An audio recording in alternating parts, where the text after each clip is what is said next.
In my opinion, each person's personal philosophy is the major factor in how your life works out. Here's what I called it in that last presentation when I was here. It's called the set of the sail.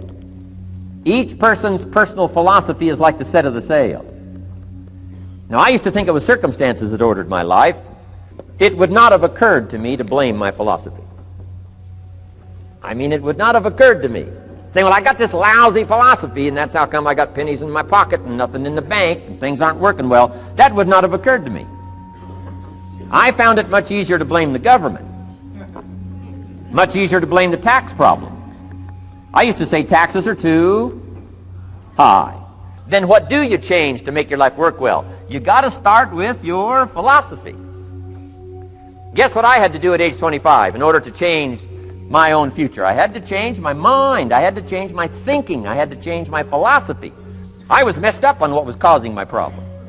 And once I got that straightened out, that all the stuff I blamed, the government and taxes and the marketplace and the economy and things cost too much, negative relatives, cynical neighbors, once I got rid of that and started going for where the real problem was, which was me, I'm telling you, my life exploded into change.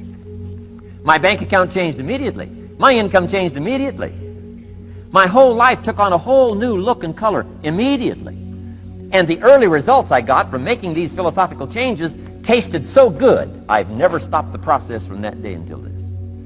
And I'm telling you, with a little consideration of the refinement of your sail, by setting a better sail, refining your philosophy, your whole life can start to change from today on. You don't have to wait till tomorrow. You don't have to wait till next month. You don't have to wait till spring.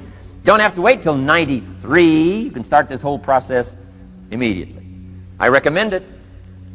Now, some people do so little thinking, they don't even have their sail up.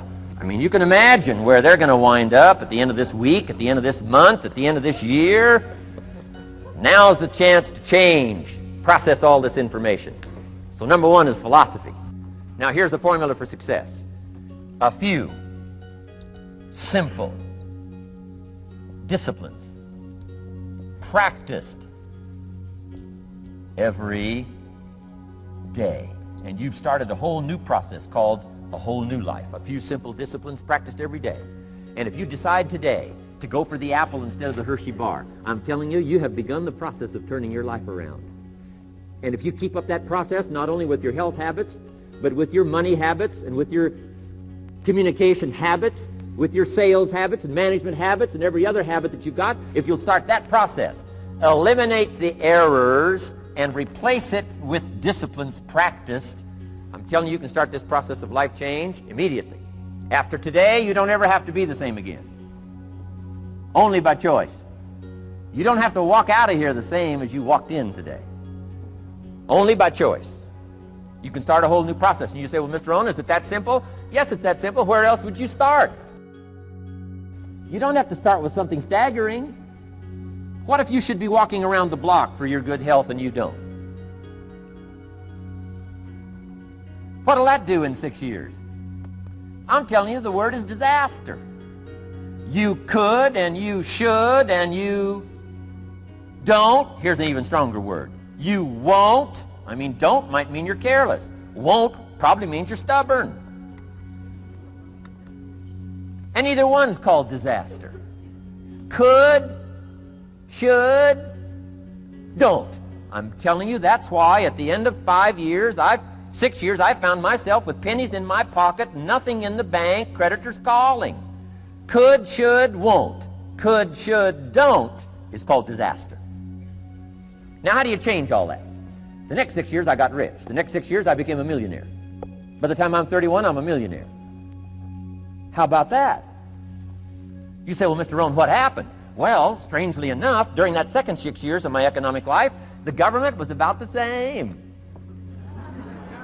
I'm telling you, taxes were about the same. My negative relatives were the same. I'm telling you, the economy was about the same, and prices were about the same, and everything else was about the same. Circumstances were about the same.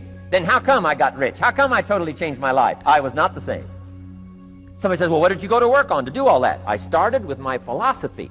I started amending my errors by doing some better thinking, changing my mind, coming up with ideas that I didn't have before I met my teacher. And once that whole process started for me, I'm telling you, I changed my whole life. Within a 6-year period, I was never the same. And I've kept up that process all these years. One of the reasons why I'm here is to continue my craft. I don't want the day to come someday somebody says, you should have heard Jim Rohn 10 years ago when he was really terrific. Guess what I want people to say? I heard him 10 years ago, but you should hear him now. I'm telling you the man works on his craft. I'm telling you the man's done some extra reading. I'm telling you the man doesn't miss a trick. I'm telling you he's worked hard on himself. That's why he's able to deliver like he does. The same thing can happen for you as a teenager. It can happen to you as a mother, as a father, as a business person, as a salesperson, running a business. Doesn't matter. Management, wherever you find yourself. This is the process called personal change. And what I say to start with is start with your own philosophy. Your philosophy is going to determine whether or not you go for the disciplines or continue the errors that's called potential disaster. And everybody has it within their power. Well, it was so happy for me to find out at age 25, Mr. Shove said, Mr. Rohn, you don't have to change countries. But you do have to change philosophy. And if you'll change philosophy, not country, you can turn around your income, you can turn around your bank account, you can turn around your skills, you can become capable, powerful, sophisticated, healthy, influential, all the other equities that you could possibly want out of your life, using the only stuff there is and not trying to change any of this stuff. Appreciate all of this stuff with all of its ups and downs, with all of its mystery of why it works and sometimes it doesn't work. Don't challenge this. You don't have to ask for another planet. You don't have to ask for another country. Just ask for another book. Ask for another seminar. Ask for another idea.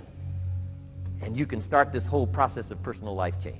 Now, I could spend the whole day on philosophy, because that's where it is. If I could get you intrigued with that enough to study it, enough to ponder it, to where you would pick up the commitment like I did and say, hey, as simple as an apple a day, as simple as a walk around the block, why not start right there? If you don't start there, where else are you going to start? Might as well start where it's easy, and then go to the more complicated disciplines. Because if you can't handle the simple disciplines, how can you handle the complicated ones? Okay. Here's the key to the good life. Learn to put everything you've got into everything you do. Whatever you are doing, pour it on. It will quickly open up into opportunity or quickly disclose to you that you ought to be doing something else. The delusion is, if I had a better job, I'd really pour it on. See, that's delusion. Wherever you are, pour it on. Don't give somebody half a job for a day's pay. So here's the key. Turn this coin over and become a believer. And there's many things to believe in. One of the majors is yourself. The understanding of self-worth is the beginning of progress. Now, if those three don't get you, this one will. Worry. That's a devastating disease. Worry. Worry causes health problems, social problems, personal problems, family problems. It's devastating. Worry long enough, it'll drop you to your knees. Could reduce you to begging. I know how bad this one is. I used to have it bad. I used to be known as a super worrier.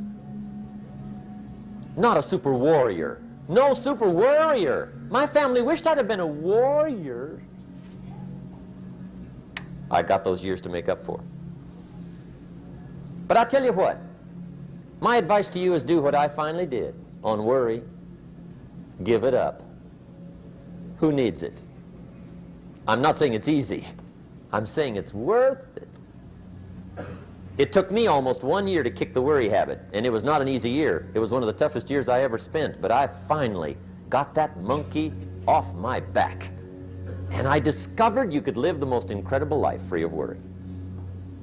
Not free of challenge, not free of difficulty, free of worry. I learned how to do it, and you can. Here's the next attitude disease. Overcaution. Some people never will have much. They're too cautious. Now, you can also be too reckless, but you can also be too cautious. This is called the timid. approach to life. And my caution was always the risk. Risk used to drive me right up the wall. I used to say, what if this happens? It's called the language of the poor. What if this happens? And on top of that, if this was to happen, look at the fix I'd be in. I better not try. I could always ace myself out. Then I'll tell you what changed my whole life when I finally discovered it's all risky. The minute you were born, it got risky. If you think trying is risky, wait till they hand you the bill for not trying. If you think investing is risky, wait till you get the tab for not investing. See, it's all risky. Getting married is risky. Having children is risky. Going into business is risky. Investing your money is risky. It's all risky. I'll tell you how risky life is. You're not going to get out alive. That's risky. Somebody says, yeah, but I'm looking for safety and security. Fine, then huddle in a corner. We'll cover you with a sheet, bring you 3 meals a day. And we'll protect you, feed you, look after you, care for you. We won't let anything happen to you, and you'll probably live to be 100. The guy said, well, yeah, I'd live to be 100. But what a way to live. Right. What a way to live, safe and secure. Don't ask for security. Ask for adventure. Better to live 30 years full of adventure than 100 years safe in the corner. And see, it's not important how long you live. What's important is how you live. The next one is pessimism. Pessimism, the deadly disease of always looking on the bad side, the problem side, the difficult side, checking all the reasons why it can't be done. The poor pessimist leads an ugly life. He doesn't try to figure out what's right. He tries to figure out what's wrong. He doesn't look for virtue. He looks for faults. And when he finds them, he's delighted. How ugly. This is the poor guy looks through the window, doesn't see the sunset. He sees the specks on the window.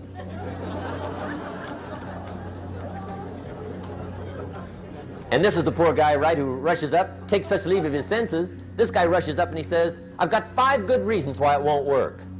He's so dumb he doesn't know all he needs 1. He's got 5.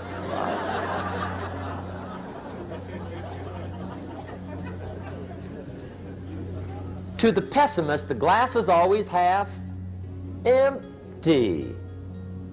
To the optimist, the glass is half full. Why would the same measure affect people 2 different ways? Answer, it all depends on how you look at it. Our lives are mostly affected by the way we think things are, not the way they are. The way we think they are affects us most. One of the major things Shove taught me when I met him, he said, poor thinking habits keeps most people poor. Not poor working habits. Most people work hard, but they don't think hard. And Shove taught me that the mind is like a factory, a mental factory. And whatever you think about all day long pours ingredients into this mental factory. And that's what builds the economic, social, financial fabric of your life. He quoted me a Bible phrase that says, as you think, so you become. How awesome. When he talked about poor thinking habits, he had me. I used to start the day reading the morning newspaper. I mean, you can believe that or not. I'd get a cup of coffee and read the paper. I'd load up on wars and riots and murders and stabbings and killings and bank robberies and muggings and car wrecks and tragedies. I'd even read the back pages. I seem to like that stuff for some weird reason. I'd load up on all that, and then I'd start the day. You can imagine the kind of days I used to have. You walk around on your financial knees. They call you economic peewee.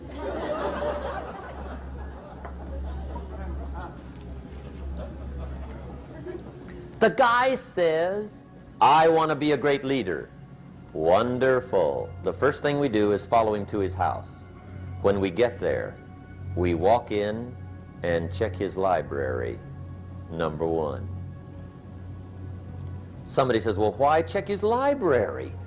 The reason is because what a man reads pours massive ingredients into his mental factory, and the fabric of his life is built from those ingredients. You would not believe what some people have got in their house to read. You would not believe.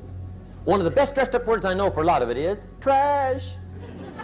Can you imagine dumping a barrel of trash into this mental factory every day and coming out with a rich, dynamic, positive life? It can't be done. You might as well try making a cake with cement. The kids back in Danbury, Connecticut, high school, they're asking me questions one day. I'm talking to the kids. Kids got good questions these days. One of them said to me, Mr. Rohn, how do you build the good life? I said, it's simple. It's not easy, but it's simple. Here's how you build anything. Select the right ingredients, keep out the wrong ingredients, and it starts with thought. Everything starts with thought. So you must be wise and careful what you think about, because that starts everything.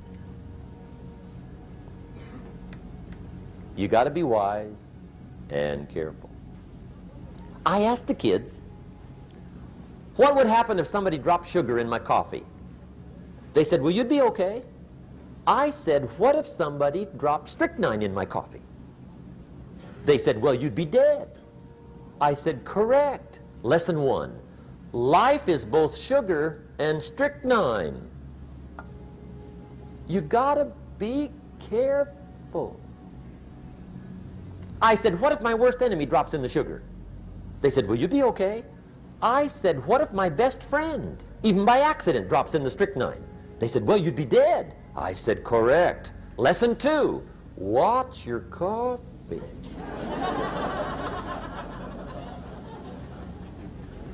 You got to be careful. See, it doesn't matter who hands you the bad stuff. It doesn't matter where you get the bad stuff. It'll still do its damage on your bank account, wherever you get it. Mr. Schoaf gave me one of the greatest phrases when I first met him when he said, Jim, every day stand guard at the door of your mind. How important. Stand guard at the door of your mind. And you decide what goes into your mental factory. Don't let anybody just dump anything they want to in your mental factory, because you've got to live with the results. The last disease, but this one is deadly. Engage in this one, indulge in it even slightly, and you might as well forget the future, because it's going to forget you. Complaining, crying, whining, griping, a Bible word called murmuring. See, that'll ace your future. Spend 5 minutes complaining, and you have wasted 5.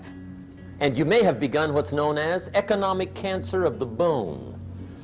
Surely they will soon haul you off into a financial desert and there let you choke on the dust of your own regret. I hope I said that well, so you won't forget. It's a deadly disease.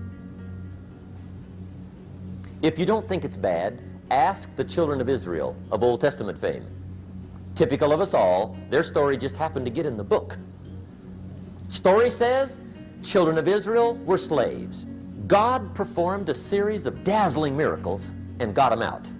And now they're heading for the promised land. Remember the story? Heading for the promised land. Tragedy of the story, they never got there. Reason. From day one, they started to complain. They griped about the water. They griped about the weather. They whined and cried and griped about the food. They griped about the leadership. They whined and cried because it was too far, too cold, too hot, too difficult, too miserable. I mean, they whined and cried for years. Finally, God said, I've had it, trip canceled. Or something like that. The story says They died in the desert, never got to the promised land.